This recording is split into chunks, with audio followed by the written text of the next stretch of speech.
Hi అండి, నమస్తే అండి. డిబేట్కి స్వాగతం అండి. నమస్తే. ఇప్పుడు సోషల్ మీడియాలో జరుగుతున్న ఒక రచ్చ అంటే ఒక కాకి గోళ అని చెప్పొచ్చు దీన్ని. వైఎస్ఆర్సీపీ సోషల్ మీడియా జగన్మోహన్ రెడ్డి తీసుకొచ్చిన ఒక పనికిమాలిన అంశం. రాష్ట్ర సమస్యల గురించి ఒక పక్కన చంద్రబాబు గారు సతమతం అయిపోతూ శ్వేతపత్రాలు చేస్తూ కేంద్రాన్ని కలుస్తూ నిధులు సమకూర్చుకుంటూ పథకాలు సంక్షేమం మరో పక్కన అభివృద్ధి అన్నీ తీసుకుంటూ వెళ్తున్నారు చంద్రబాబు గారు.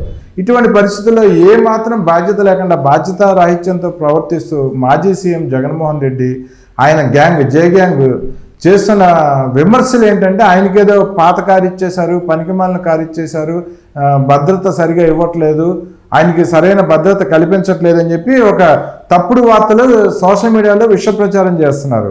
సార్, ఎవరు భద్రత కల్పించారు, ఎవరు ఫ్యాక్షన్ కక్ష చూపించారు? ఈ విషయంలో మనం చర్చకు తీసుకుంటే సిఆర్పిసి 2024 నిబంధన మేరకు చంద్రబాబు నాయుడు గారు జగన్మోహన్ రెడ్డికి పక్కాగా భద్రత ఇవ్వడం జరుగుతుంది. ఆ సెక్షన్ ప్రకారమే, చట్టం ప్రకారమే ఆయనకి Z+ కేటగిరీ భద్రత కూడా ఇవ్వడం జరిగింది. మరో పక్కన జగన్మోహన్ రెడ్డి పాలనలో అయితే ఆయన ప్రమాణ స్వీకారం చేసిన నెల రోజుల లోపే లోకేష్ గారికి 5+5 ఉన్న భద్రతని తగ్గించేసి 2+2 చేయడం, చంద్రబాబు గారి కుటుంబ సభ్యులకి పూర్తిగా భద్రతను తొలగించడం. ఇప్పుడేమో ప్రస్తుత ప్రభుత్వం చంద్రబాబు గారి ప్రభుత్వం అయితే జగన్మోహన్ రెడ్డి గారితో పాటు ఆయన కుటుంబ సభ్యులకు కూడా భద్రత ఇవ్వడం, ఇవన్నీ జరుగుతున్నాయి. అయినా కూడా ఈ కాకి గోళ మీడియా ద్వారా ప్రజల్ని తప్పుదోవ పట్టించడం, తప్పుడు ప్రచారం, ఫేక్ ప్రచారాలు, ఫేక్ మోహన్ రెడ్డి చేస్తున్న దాని మీద మీరేం చెప్తారు? ఒకటండి, నేను ఒక యువకుడుగా ఇవన్నీ గత 2019 నుంచి నేను రాజకీయాన్ని క్షుణ్ణంగా పరిశీలిస్తున్నాను. జగన్మోహన్ రెడ్డిని చూశాను, చంద్రబాబు నాయుడిని చూస్తున్నాను. జగన్మోహన్ రెడ్డి గారి పరిపాలన ఒకప్పుడు ప్రజలందరూ ఎంతో ఆశతో ఓట్లేసి ఆ రోజు మెజారిటీ ఇచ్చారు. అంత మెజారిటీ చంద్రబాబు నాయుడు గారికి కూడా ఈరోజు దాన్ని మించి మెజారిటీ ఇచ్చారు. అంటే ఎక్కడైనా కానీ రాజకీయాల్లో మనం చూస్తూ ఉంటే మెజారిటీలు అనేది ఎప్పుడైనా హ్యూజ్ మెజారిటీ వచ్చినప్పుడు దాంట్లో సగం తగ్గుతాయి, లేదంటే ప్రభుత్వం కొలు. కానీ జగన్మోహన్ రెడ్డి గారికి ప్రతిపక్షం కూడా ఇవ్వలేదు. ఒకప్పుడు తిరుగులేదు నాకు మ్యాండేట్ అనుకున్న వ్యక్తికి ఈ రోజు ప్రజలు ప్రతిపక్షం కూడా ఇవ్వలేదంటే మీరు ఒకటి క్షుణ్ణంగా పరిశీలించాల్సింది ఏంటంటే అండి, జగన్మోహన్ రెడ్డి తీరు, కక్ష సాధింపు అనేది ఆటోమేటిక్గా ప్రజలు చూశారు. అవును, ఎందుకంటే ఇప్పుడు మీరు భద్రత గురించే మాట్లాడుతూ ఉన్నారు కదా. ఒకప్పుడు చంద్రబాబు నాయుడు గారు ముఖ్యమంత్రిగా ఆయన దిగిపోవడం జరిగింది. జగన్మోహన్ రెడ్డి ముఖ్యమంత్రి అయ్యాడు. అయిన వెంటనే చంద్రబాబు నాయుడు గారికి ఉన్న భద్రత మొత్తం దియేశారు. ఆయన ఇంటి దగ్గర ఉండాల్సిన సెక్యూరిటీ మొత్తం దియేశారు. అదేవిధంగా ఎయిర్పోర్ట్లో వెళ్తూ ఉంటే ఆయన్ని మామూలు సాధారణ వ్యక్తులు వెళ్ళే దగ్గర విఐపికి వేరేగా ఉంటుంది, ఆ విధంగా లేకుండా నార్మల్గా వెళ్తుంటే అక్కడ కూడా ఆపేసి అవమానించి ఆ ఫోటోలు వదిలి అవమానించే విధంగా చేశారు. అవునా కదా? ఇది మాత్రమే కాకుండా వాళ్ళ కుటుంబ సభ్యులకు ఉన్న సెక్యూరిటీ మొత్తం తీసేశారు. లోకేష్ గారు అప్పటికి మంత్రి, ఆయనకి 5+5 ఉండేది, మీరు అన్నట్టు 5+5 ఉండేదని 2+2 తగ్గించేశారు. ఈ విధంగా ఎక్కడ చూసినా కానీ సెక్యూరిటీ అనేది పూర్తిగా తగ్గించేసి చంద్రబాబు నాయుడు గారు కాన్వాయ్ వెళ్తుంటే ఆయనకి ట్రాఫిక్ క్లియరెన్స్ వెహికల్ ని తీసేశారు, వెనకాల వచ్చే సెక్యూరిటీ వాహనాన్ని తీసేశారు. ఎవరన్నా వాహనంలో వెంటాడినా కూడా కనుక్కోలేని పరిస్థితి, సమస్యను పరిష్కరించలేని పరిస్థితి చేశాడు. జగన్ మాత్రమే కాకుండా 5 ఏళ్లలో చంద్రబాబు నాయుడు గారి పైన విశాఖలో కావచ్చు, తిరుపతిలో కావచ్చు, అదేవిధంగా అంగళ్ళ దగ్గర కావచ్చు, పల్నాడులో కావచ్చు, అమరావతిలో కావచ్చు, చెప్పుకుంటూ పోతే ఎన్నో దగ్గరలో సాక్షాత్తు ఆ రోజు జగన్మోహన్ రెడ్డి తన రౌడీల్ని పెట్టించి దాడులు చేపించాడు. ఈవెన్ జోగి రమేష్ అనే ఒక వ్యక్తిని పంపించి చంద్రబాబు నాయుడు గారి ఇంటిపైకి దాడికి పంపించాడు. తెలుసు కదండి మీకు. తెలుగుదేశం పార్టీ ఆఫీసు ఉంటే దానిపైకి దాడి చేయించాడు. ఇవన్నీ ఓపెన్ గా జగన్మోహన్ రెడ్డి చేసిన కక్ష సాధింపులు. ఇది రాష్ట్ర ప్రజలందరూ కూడా చూశారు. ఈ రోజు రాష్ట్ర ప్రజలందరూ కూడా చూసి గమనిస్తూ ఉన్నారు కదా, ఇవన్నీ గమనిస్తూ ఉన్నారు. దీని ప్రకారం చూస్తే మీరు ఒక్కసారి జగన్మోహన్ రెడ్డి కక్ష సాధింపు చేశాడు. ఇదంతా ప్రజలు గమనించి ప్రతిపక్ష హోదా కూడా రాకుండా జగన్మోహన్ రెడ్డి ఓడించారు. మీరు ఇప్పుడు మాటికి జగన్మోహన్ రెడ్డి ఏదో పెద్ద హైప్ ఇవ్వాల్సిన అవసరం లేదు. ఇప్పుడు అతను ఒక సాధారణ ఎమ్మెల్యే. ఇప్పుడు చంద్రబాబు నాయుడు గారు తలుచుకుంటే ఆ సెక్యూరిటీ తీసి ఒక ఎమ్మెల్యేకి ఇచ్చే సెక్యూరిటీ ఇవ్వచ్చు జగన్మోహన్ రెడ్డి. కానీ ఒక మాజీ ముఖ్యమంత్రిని గౌరవించి ఈరోజు చంద్రబాబు నాయుడు గారు సెక్యూరిటీ కల్పించారు. ఆయనకంటూ ఒక వెహికల్, ఆయనకంటూ ఒక సెక్యూరిటీ, Z+ సెక్యూరిటీ, ఇవన్నీ కల్పిస్తూ ఉన్నారు. ఎవరు? చంద్రబాబు నాయుడు గారు. అంటే ఇక్కడ చంద్రబాబు నాయుడు గారు గొప్పతనం చూడండి. ఈ రోజు కూడా మీరు తాడేపల్లి కొంప దగ్గరికి వెళ్తే అక్కడ కూడా ఏముంటుంది, మొత్తం బారికేడ్ చెక్ పోస్టులు అట్టే ఉన్నాయి. మేము రీసెంట్గా వెళ్తే ఏంటంటే అక్కడ అన్ని చెక్కు చెదరకుండా ఎట్టున్నాయి, అట్టే ఉన్నాయి. అంటే ఇక్కడ చంద్రబాబు నాయుడు గారు జగన్మోహన్ రెడ్డి గౌరవం ఇస్తూ ఉన్నాడు. మీరు నిన్న కూడా ఎక్కడికి పోతూ కావాలని జగన్మోహన్ రెడ్డి సింపతి డ్రామా కోసం కారులో నుంచి దిగేసి ఇవన్నీ డ్రామాలు ఆడాడు. అంటే జగన్మోహన్ రెడ్డి ఏంటంటే సింపతి, సానుభూతి రాజకీయం మాత్రమే చేయగలుగుతాడు కాబట్టి ఆ టైప్ ఆఫ్ డ్రామాలు ఆడుతూ ఉన్నాడు. మీరు గుర్తించండి ఒకసారి, వెహికల్ మొరాయించిందంటే నువ్వు నిజంగా ఇష్యూ ఉంటే అక్కడే ఆగిపోయి ఈ విధంగా మొరాయించిందని చెప్పి చూపించుని ఉండొచ్చు కదా. లేదు, దిగేసి వేరే కారులోకి వెళ్ళిపోతారు. కావాలి ఆ కారు కూడా ఎవరితో తెలుసా? ఎక్కిన కారు తెలుగుదేశం పార్టీ ఆఫీస్ పని చేశాడు చూడండి, లేల అప్పిరెడ్డి ఆయన కారులో వెళ్ళి కూర్చున్నాడు. అంటే హంతకుల కారులో, ఎందుకంటే హంతకుల కారులో వెళ్ళి కూర్చొని, ఎందుకంటే ఇతను కూడా ఒక హంతకుడు కాబట్టి ఆ కారులో వెళ్ళి కూర్చున్నాడు. అర్థమైందా? కావాలని మొరాయించకపోయినా కావాలని నాటకాలు. అక్కడ కూడా నవ్వు చూసారా? ఎవరైనా చావు దగ్గరికి వెళ్ళి అప్పుడు నవ్వుతారా? ఇతను ఎక్కిన నవ్వులు నవ్వుతున్నాయంటే శవ రాజకీయం చేయడం, అదేవిధంగా సానుభూతి రాజకీయం కోసం ఈ విధంగా డ్రామాలు ఆడు. మళ్ళీ ఇంకొకటి కూడా అన్నారు నిన్నే, మీరు చూస్తే భద్రతా విషయంలో ఎక్కడికక్కడ అడ్డుకున్నారని మీరు చూశారు కదా, ఎక్కడా అడ్డుకోలేదు. కావాలని వీళ్ళకి వీళ్ళు ఎక్కువ ఊహించుకుంటూ ఉన్నారు. అంటే ఈ విధంగా చూస్తే మీరు ఎక్కడ చూసినా కానీ జగన్మోహన్ రెడ్డి టోటల్గా సానుభూతి, ఈ టైప్ ఆఫ్ రాజకీయాలు, శవ రాజకీయాలు చేయడానికి ఆరితేరిపోయాడు. అందుకని ఇప్పుడు ఈ రోజు కూడా ఆ టైప్ ఆఫ్ రాజకీయం చేస్తూ ఏది పడితే అది మాట్లాడుతూ ఉన్నాడు. ఇది పూర్తిగా మేము తీవ్రంగా ఖండిస్తూ ఉన్నాం. ఎందుకంటే ఇలాంటి వ్యక్తి రాజకీయాల్లో ఉండడానికి అన్ఫిట్ ఫర్ ద పాలిటిక్స్. ఆ రాజకీయ సమాధి చేయాలి. ప్రజలు బుద్ధి చెప్పినా ఇంకా సిగ్గు రాకుండా మళ్ళీ ఆడుతూ ఉన్నాడు. చంద్రబాబు నాయుడు గారు మంచితనాన్ని చేతగానితనంగా తీసుకుంటున్నాడు జగన్మోహన్ రెడ్డి. ఇదే విధంగా తీసుకుంటే రేపు భవిష్యత్తులో ఈ 11 కూడా రావు అతనికి.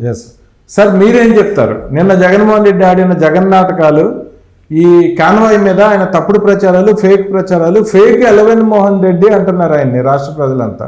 ఈరోజు సోషల్ మీడియా వచ్చింది కాబట్టి చట్టాల పట్ల అవగాహన లేకుండా ఒక వ్యక్తి స్వామ్యం అనేది భజన చేసుకుంటారు. తల్లిదండ్రులను గౌరవించని చేతగాని ఎదవలందరూ కూడా, తల్లిదండ్రుల్ని అన్నం పెట్టలేని ఎదవలు కొంతమంది మాట్లాడుకుంటారు. మీకు ఏదన్నా పూజ చేసుకోవాలంటే భగవంతుడు పూజ చేసుకోవాలి. అవును, వ్యక్తి స్వామ్యం కంటే ప్రజాస్వామ్యం గొప్ప సార్. ఈ ప్రజాస్వామ్యంలో అసలు నీకు దేనికంత? నిన్ను ఎలక్షన్ చేసుకున్నది ప్రజలు కదా. ప్రజలు ఎన్నుకున్నప్పుడు నీకు భద్రత దేనికి? దేనికి భద్రత అని నేను అడుగుతున్నా. ప్రజాస్వామ్యంలో ఒక ప్రజాప్రతినిధి, పీపుల్ రిప్రజెంటేషను, ప్రజలు నిన్ను ఎన్నుకున్నారు కాబట్టి ప్రజల కోసం తిరుగుతుంటే ప్రజలు డబ్బు ఖర్చు పెట్టి నీకు భద్రత ఇవ్వాల్సిన అవసరం ఏంటి?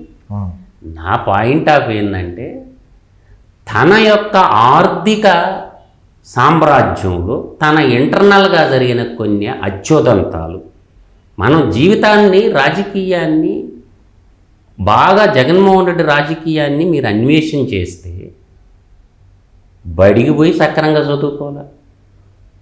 అమెరికా పంపిస్తే తిరుగుటాపాలో వచ్చిండు నా కొడుకని అసెంబ్లీలో చదువుకోమని పంపిస్తే రాజశేఖర రెడ్డి చెప్పిండు, వాడికి చదువు అవ్వలేదు, నేనేం చేసాను. స్వయంగా ఆయనే చెప్పాడు, కన్న తండ్రే చెప్పాడు.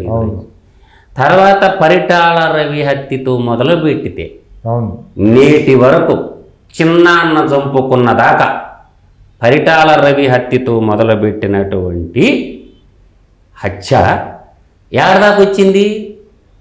సొంత పినతండ్రిని చంపుకునేదాకా వచ్చింది. అందువల్ల అంతర్గత శత్రువులే అతనికి ఉన్నారు కానీ బయట ఎవరు లేరు. జగన్మోహన్ రెడ్డి కాడికి పోయి దోలు తీర్చుకోవాల్సిన అవసరం ఎవరికేం పట్టింది? ఎవ్వడికి లేదు. కానీ జగన్మోహన్ రెడ్డి అందరి జీవితాల్లో తన కోసం మీరు బతకాల కానీ ప్రజలు నా కోసం బతకండి మీరు అన్నట్టుంది వ్యవహారం. అవును, ఆంధ్ర రాష్ట్ర ప్రజలు వ్యవహారం ఏంటంటే నా కోసం బతకండిరా మీరు అన్నట్టుంది.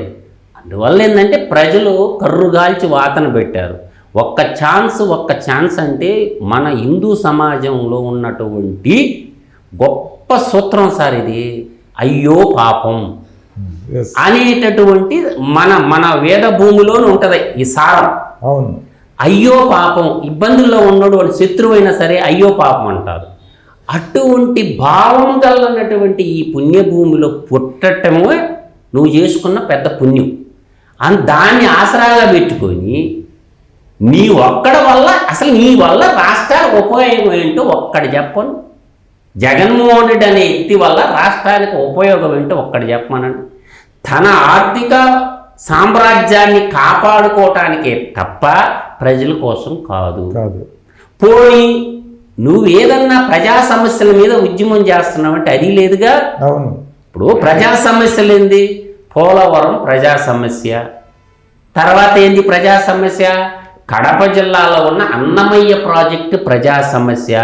అడిగి పోయి 39 మంది జల సమాధి అయిపోయినారు అన్నమయ్య ప్రాజెక్టులో. ఆడకు పోయి అమ్మ నేను 5 ఏళ్ళు ముఖ్యమంత్రిగా ఉన్నాను, మీకు ఏమీ చేయలేకపోయినా పోయినాను, కాబట్టి నన్ను క్షమించండి అని చెప్పి వాళ్ళ కాళ్ళు కొట్టుకొని క్షమాపణ కోరు. ఇది విఘ్నుడి లక్ష్యం. అదే కడప జిల్లాలో ప్రొఫెసర్ అచ్చయ్య కుటుంబం ఇంటికి పోయి వాళ్ళ కాళ్ళు కొట్టుకొని, అమ్మ నేను ముఖ్యమంత్రిగా ఉన్నప్పుడు ప్రొఫెసర్ గారిని చంపేశారు, మా కార్యకర్తలు ఒక సంతకం పెట్టలేదు కాబట్టి, అవినీతికి సంతకం పెట్టలేదు కాబట్టి మమ్మల్ని క్షమించమ్మా అని పెట్టుకో. అలా క్షమాపణ యాత్ర కానీ మొదలుపెట్టిందనుకో జగన్మోహన్ రెడ్డి, బాధితులు ఊరు ఉన్నారు జగన్మోహన్ రెడ్డి బాధితులు. ఈ కోణంలో ఆలోచించటంలో ఎవరు కూడా. ప్రొఫెసర్ అదే అనస్థీసియా డాక్టరు సుధాకర్ దగ్గరకు పోయి వాళ్ళ అమ్మ కాళ్ళు కొట్టుకొని, ఒకప్పుడు జమీందారు ఆమె, అవును, ఇది అనస్థీసియా డాక్టర్ సుధాకర్ వాళ్ళ అమ్మ జమీందారు, వాళ్ళ భూములు కొట్టేయడానికి ఎత్తేసారు అవును సుధాకర్ని. అందరూ ఏదో మాస్క్ అడిగారు అనుకోబాకండి, ఆమె జమీందారు, వాళ్ళ ఆస్తులు విశాఖపట్నంలో చాలా ఉన్నాయి, అవును, జమీందారు ఇంటి అమ్మాయి అన్నమాట. సో కాబట్టి ఈట పోయి ఆ కాళ్ళు కొట్టుకుని, అమ్మ నీ బిడ్డను నా ప్రభుత్వంలోనే చంపేశాను క్షమించమని అడుగు. ఈ విధంగా చెప్పుకుంటూ పోతే చాంతాడంత లిస్ట్ చెప్పగలను నేను. అందువల్ల ఏంటంటే జగన్మోహన్ రెడ్డికి ఎవడు సెక్యూరిటీ గురించి ఆలోచించాల్సిన బాధ్యత లేదు. ప్రభుత్వం అందరూ 175 ఎమ్మెల్యేలకు ఎట్టేస్తారు, నీకు కూడా అట్టే. మా చిన్నాన్న 2 సార్లు ఎమ్మెల్యే అండి ఉదయగిరి మీద, ఎప్పుడు ఉండేవాడు కదా గన్మ్యాన్లు. తిరగలా 2 సార్లు ఎమ్మెల్యే. అసలు ఎమ్మెల్యే గన్మ్యాన్, కొంతమంది ఎమ్మెల్యేలు నాకు గన్మ్యాన్ వద్దురా బాబు అంటారు. అందువల్ల ఏంటంటే సెక్యూరిటీ అనేది జీవించే హక్కు ఉంది కాబట్టి భద్రంగా ప్రజల సొమ్ము నీకు ఎందుకు ఖర్చు పెట్టాలా? నువ్వు దొబ్బిన సొమ్ము అంతా ఇచ్చేసి ప్రజలకి, వాళ్ళకి అంతకి పెట్టుకుంటారు. సార్ మీరు చెప్పండి, అసలు జగన్మోహన్ రెడ్డి గారు ఓకే సెక్యూరిటీ చంద్రబాబు గారు చక్కగా ప్రొవైడ్ చేశారు, అయినా కాకిగోలు చేస్తానని ఉన్నారు సోషల్ మీడియా ద్వారా ఆయన జే గ్యాంగ్ అంతా కలిసి. కానీ అసలు ప్రజల్లోకే రాడు, ఇల్లు దాటి గడప దాటి బయటికి రాడు, ఆయన సెక్యూరిటీతో పని ఏంటండి? ఒకటి సెక్యూరిటీ అని మీరు గడప దాటి రాడంటున్నారు, గడప దాటి వస్తాడు. ఎందుకంటే ఈయన ఒక అవినీతి చక్రవర్తి కదా. ఈ అవినీతి చక్రవర్తి ఇది చేయని తప్పంటూ లేదు. తనకు కోడికత్తి కాడ నుంచి ఆర్థిక నేరస్తుడు, భారతదేశంలోని అతిపెద్ద ఆర్థిక నేరస్తుడు ఎవడరా అంటే రాజకీయ ఆర్థిక నేరస్తుడు జగన్మోహన్ రెడ్డి. ఈ విధంగా తెలంగాణ కోర్టులో కావచ్చు, హైకోర్టులో కావచ్చు, ఈ విధంగా ఎన్నో కేసులు ఉన్నాయి ఆయన పైన. అదేవిధంగా మీరు ప్రజల దగ్గరకు వస్తాడంటే ఒకటి మనం గుర్తుపెట్టుకోవాల్సింది గుడి గుర్తు ఏంటంటే, ఆ రోజు కోర్టులో ఎక్కడైనా హాజరవ్వాల్సిన సమయం ఉంటే ఆ రోజు ఏమంటే ప్రజల్లోకి వస్తాడు. అది కూడా ఏంటంటే డ్రామా. మీరు చూస్తే ఎక్కడైనా చావుల దగ్గరికి వెళ్ళినప్పుడు ఎవరైనా బాధపడతారు, ఈయనైతే నవ్వుతూ. ఆ రోజు చూసారా మీరు గన్నవరంలో దిగినప్పుడు నవ్వుతూ, స్మైలింగ్. ఆ కారు మారేటప్పుడు కూడా నవ్వుతూ, పదండి ఇది చేద్దాం అది చేద్దాం అంటే ఆయన నవ్వు చూడండి, శవానందం చూడండి. అంటే శవాలని పీక్కొని తినే రాబందులు ఉంటాయి చూడండి, ఆ రాబందుల కన్నా నీచుడి జగన్మోహన్ రెడ్డి. ప్రజల దగ్గరికి ఏ రోజు 5 ఏళ్లలో నువ్వు ఏ రోజైనా ప్రజల దగ్గరికి వచ్చావా? తాడేపల్లి ప్యాలెస్ లో కొనుక్కోనున్నావు, కనీసం ఎమ్మెల్యేలకు అపాయింట్మెంట్ లేదు, ఎవరికి అప్పుడు. ఇప్పుడు కూడా ఏంటంటే ఈయన రాజకీయ భవిష్యత్తు మొత్తం ఏంటంటే శవరాజకీయాలతో నిండిపోయింది. ఏంటంటే తెలుగుదేశం పార్టీ ఎందుకు పుట్టింది? ప్రతి ఒక్క పేదవాడిని అత్యున్నత స్థాయిలోకి తీసుకొని రావడానికి, బడుగు బలహీన వర్గాలకి రాజ్యాధికారం ఇవ్వడానికి పుట్టిన తెలుగుదేశం పార్టీ. ఆ విధంగా తెలుగుదేశం పార్టీ పెట్టిన తర్వాత 2 రూపాయల కిలో బియ్యం కావచ్చు, పక్కా ఇల్లు కావచ్చు, అదేవిధంగా బడుగు బలహీన వర్గాలకు సంబంధించిన ఎంతో మంది విద్యావంతులను తీసుకొని రాజకీయాలకు తీసుకొని తెలుగుదేశం పార్టీ సిద్ధాంతం. జగన్మోహన్ రెడ్డి పార్టీ ఎందుకు పెట్టాడు? ఏమని పెట్టాడు? తన తండ్రి చచ్చిపోయి ఉంటే శవం ముందు నిలబడుకొని ఎకిల్ నవ్వులు నవ్వుతూ ఎమ్మెల్యేల కాడ సంతకాలు పెట్టించుకున్నాడు. ఆ తర్వాత కాంగ్రెస్ పార్టీని ముఖ్యమంత్రి పదవి అడిగాడు, వాళ్ళు ఇవ్వలేదు. ఇవ్వని దానికి ఏంటంటే నాకు పదవి ఇవ్వరా, నా తండ్రి చచ్చిపోతే నేను నా తండ్రిని, ఆ తండ్రి చావు కూడా దాని వెనకాల ఇంకా పెద్ద హిస్టరీ ఉంది, దాని పక్కన పెట్టి ఇక్కడ ఆ విధంగా పెట్టుకొని పార్టీ పెట్టాడు. పార్టీ లాక్కున్నాడని కొంతమంది అంటారు, పెట్టారని అంటారు. ఈ విధంగా శవం మీద పెట్టాడు. ఆ తర్వాత ఏం చేశాడు? సింపతికి వచ్చాడు 2014 ఎన్నికల్లో. ప్రజలు నమ్మలా, వీళ్ళు చచ్చిపోయారు వాళ్ళు నమ్మలేదు. 2019కి ఏం చేశాడు? కోడికత్తి పొడిపించుకున్నాడు, నమ్మలా. ఆ తర్వాత ఏం చేశాడు? బాబాయిని చంపేశాడు. బాబాయిని చంపేసి నా బాబాయిని చంపేశారు, నన్ను చంపేద్దాం అనుకున్న, మా నాయన చంపేశారు, మా తాతని చంపేశారు డ్రామాలాడి గెలిచాడు. అంటే శవాలను అడ్డు పెట్టుకొని గెలిచాడు. అంటే తాను ఎక్కడ గాని ప్రజా సమస్యలపైన పోరాడి నాయకుడు అవ్వలేదు జగన్మోహన్ రెడ్డి. శవాలపైన పోరాడి శవాలని సానుభూతిగా మార్చుకుని రాజకీయం చేశాడు. ఈవెన్ 2024 ఎన్నికలకు ముందు కూడా పెన్షన్ల విషయంలో ఎంతో మంది వృద్ధుల ప్రాణాలు, 30 మంది ప్రాణాలు తీశాడు ఎవరు? ఈ జగన్మోహన్ రెడ్డి. అదే విధంగా గీతాంజలి అనే ఒక అమాయకురాలు ప్రాణం తీశాడు.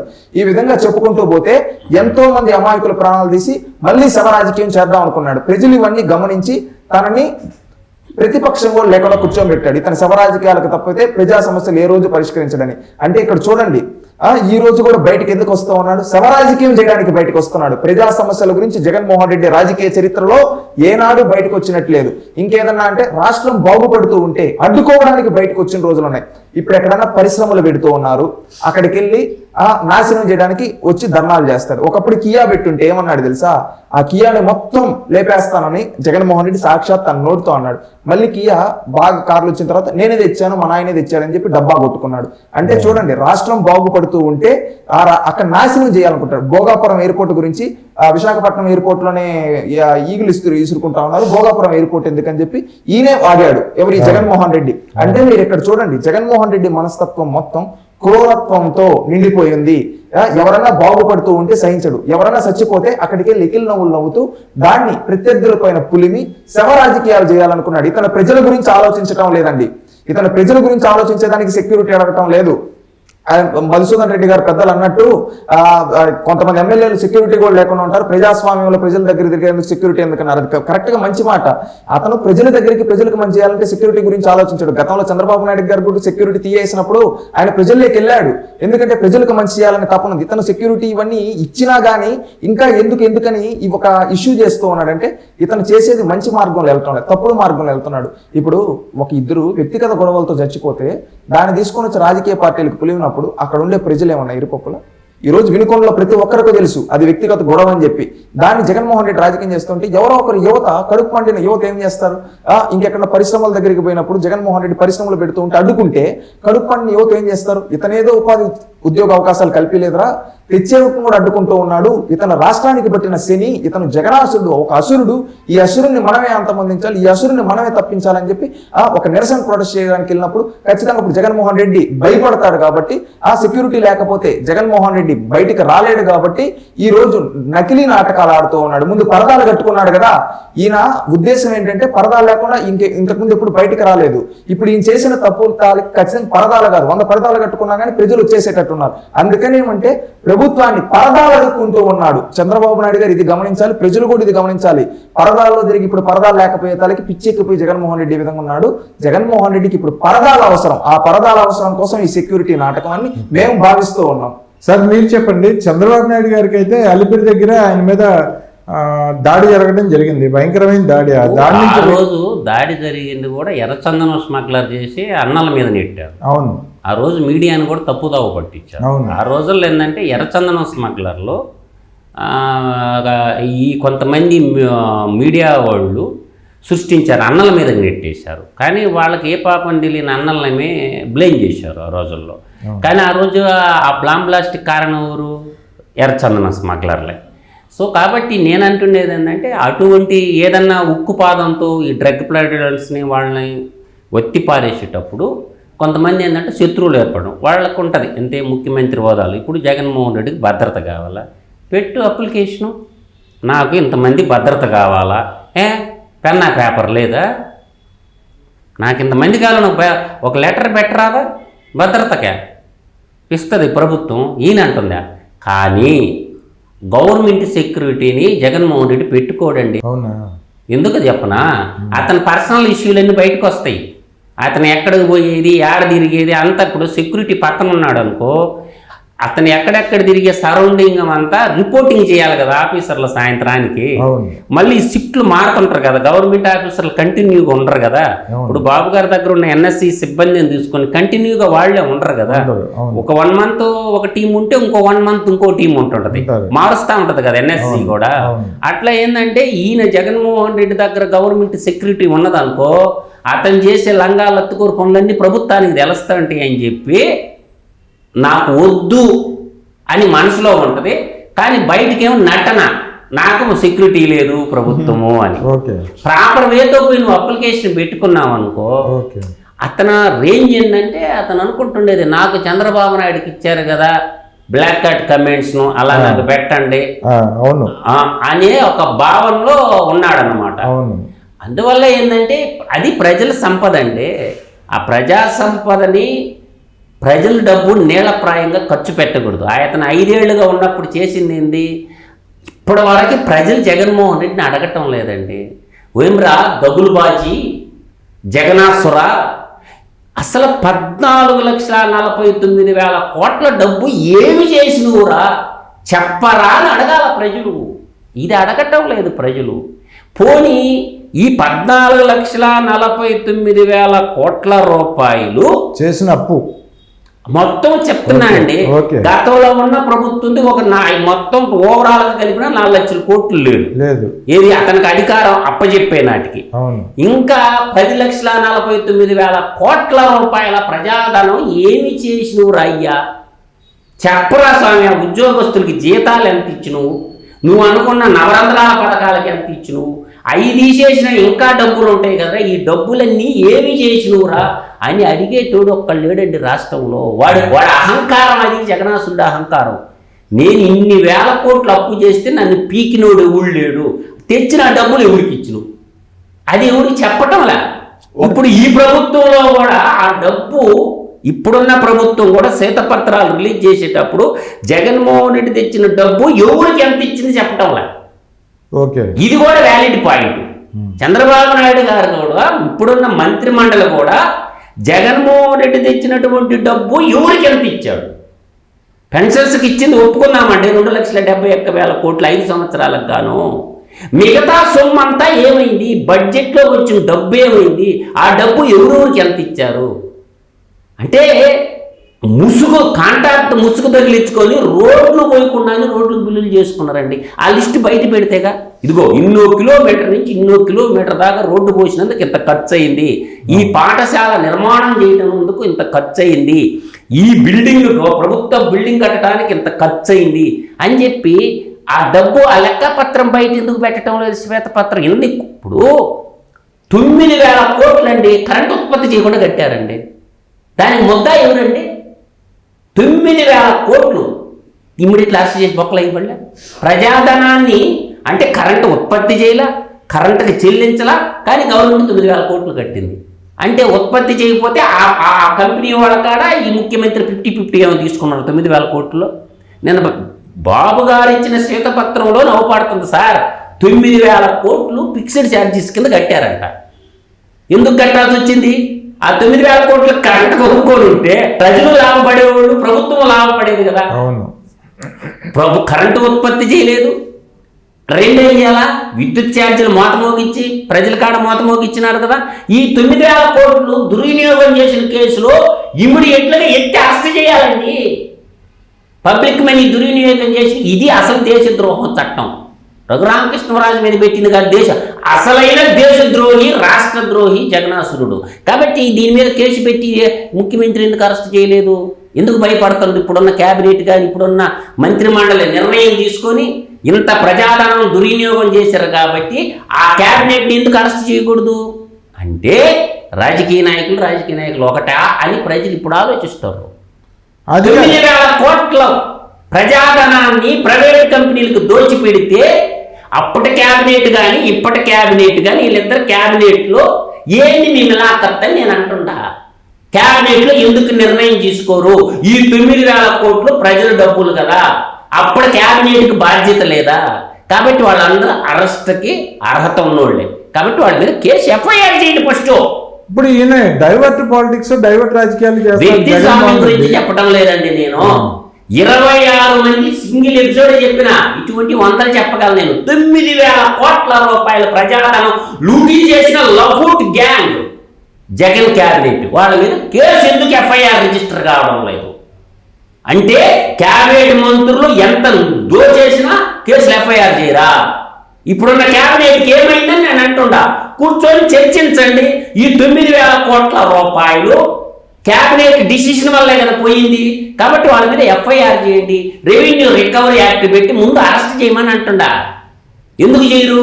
ఇప్పుడు విషయం చూడండి, జగన్మోహన్ రెడ్డి గారు రక్షణ గురించి ఆయన ఎందుకు ఇంత భయపడుతున్నాడు, ఆయన రక్షణ గురించి ఎందుకు? ఆయన బోధకాలు చాలా ఉన్నాయండి. విదేశాలలో నమ్మించి పెట్టుబడి పెట్టించిండండి. రసల ఆలకాయ వాడు పెట్టుబడి పెట్టిండు, వాడు భయం అది. ఇప్పుడు నిజాంపట్నం పోర్టు భూములు పోయినాయి కదా, పెట్టుబడి వీడు పెట్టిండా? రసల ఆలకాయ వాడు పెట్టారు 854 కోట్లు.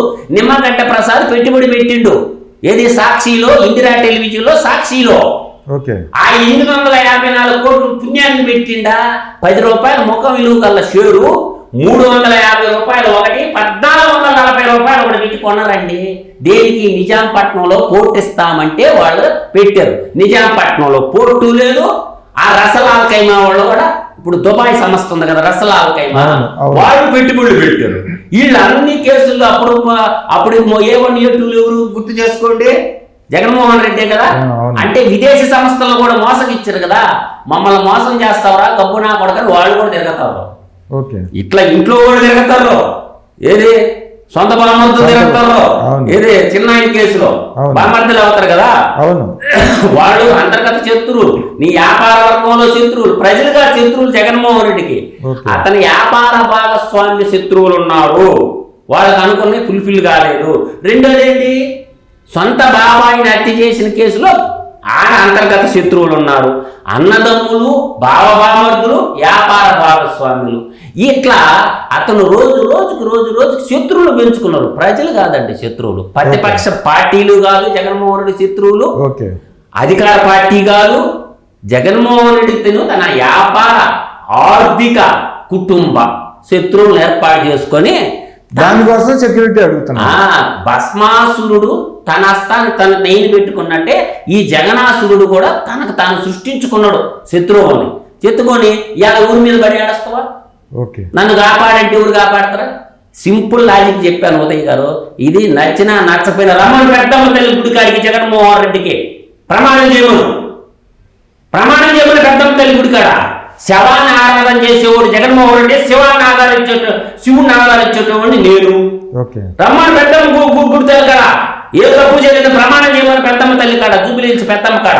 ఇల్లు పెద్ద దూరం లేదు కదా లోటస్ పార్టీకి పెద్దమ్మ తల్లి గుడి కాడ. అందువల్ల శవాన్ని నిత్యం ఆరాధిస్తుంటాడు కదా, అందువల్ల శవాలు కావాలి. మనం నిత్యం శివుడిని ఆరాధిస్తాం కాబట్టి మాకు శివుడు కావాలి, సర్వేశ్వరుడు కావాలి.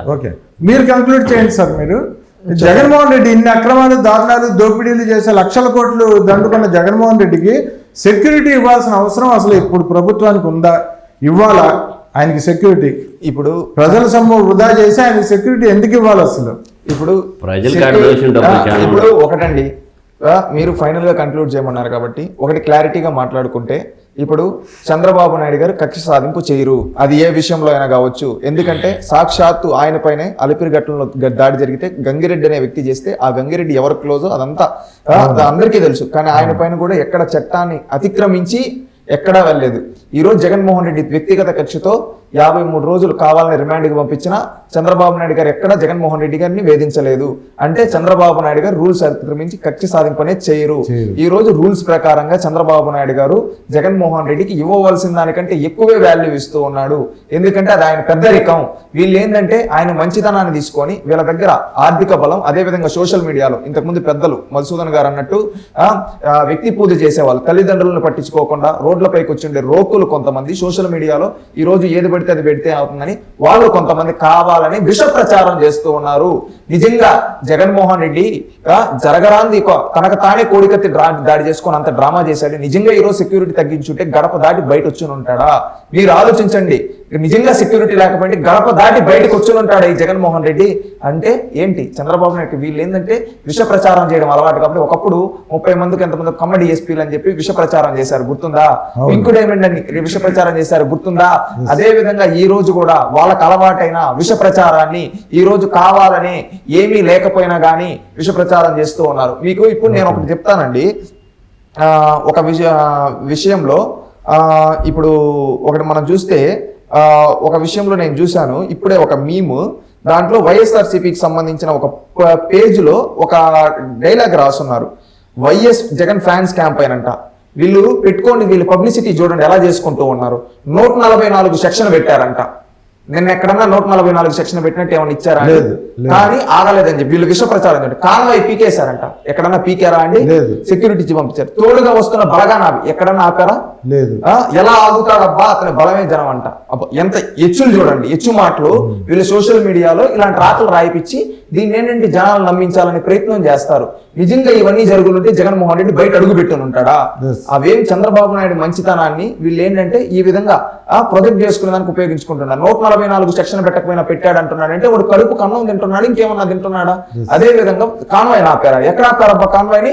ఒక విజువల్ చూపిండి. జగన్మోహన్ రెడ్డి కావాలని తన ఎచ్చుల కోసం శవరాజకీయం చేయడం, మళ్ళీ కొత్తగా శవరాజకీయం మొదలు పెట్టాడు కదా, అందుకని చెప్పి బయట కావాలనే దిగి ఒక పార్టీ ఆఫీస్ ని, ఒక జాతీయ పార్టీ ఆఫీస్ ని పగలగొట్టిన వ్యక్తి కారులో వెళ్ళాడంటే జగన్మోహన్ రెడ్డి ఎచ్చుల కోసం, జంబాల కోసం ఇలాంటివి చేస్తూ ఉన్నాడండి. ఇక్కడ ఫైనల్ గా చెప్పేది ఒకటే అండి, చంద్రబాబు నాయుడు గారు ఎక్కడ సెక్యూరిటీ తగ్గించలేదు, చంద్రబాబు నాయుడు గారు ఎక్కడ కక్ష సాధింపజేయలేదు. జగన్మోహన్ రెడ్డికి అలవాటైన విష ప్రచారాన్ని ఈ రోజు సోషల్ మీడియాలో విషం జిమ్ముతూ ఉన్నాడు తన సొంత మీడియాతో. ఎందుకంటే సాక్షి అది అసాక్షి, ఎప్పుడు విషయాలే రాస్తుంది కాబట్టి అలాంటి విషం జిమ్ముతో ఈ విధంగా జనాలను నమ్మించాలనే ప్రయత్నం చేస్తున్నారు. ప్రజలందరూ చైతన్యవంతులయ్యారు. ఖచ్చితంగా జగన్మోహన్ రెడ్డికి రానున్న రోజుల్లో, ఎందుకంటే ఆల్రెడీ ప్రజాక్షేత్రంలో ప్రతిపక్షం రాకుండా కూర్చొని పెట్టారు, ఇంకా బుద్ధి తెచ్చుకోకపోతే రేపు ఏ విధంగా చెప్పాలో ప్రజలు, రాష్ట్రంలో ఉండే యువత ప్రతి ఒక్కరు జగన్మోహన్ రెడ్డికి బుద్ధి చెప్తారు. దేవుడు ఉన్నాడు, ఈయన చేసిన పాపాలు ఖచ్చితంగా శ్రీకృష్ణ జన్మస్థానానికి వెళ్తాడని భావిస్తూ ఉన్నాం. రాష్ట్రం బాగుపడాలంటే జగన్మోహన్ రెడ్డి శ్రీకృష్ణ జన్మస్థానానికి వెళ్ళాలి.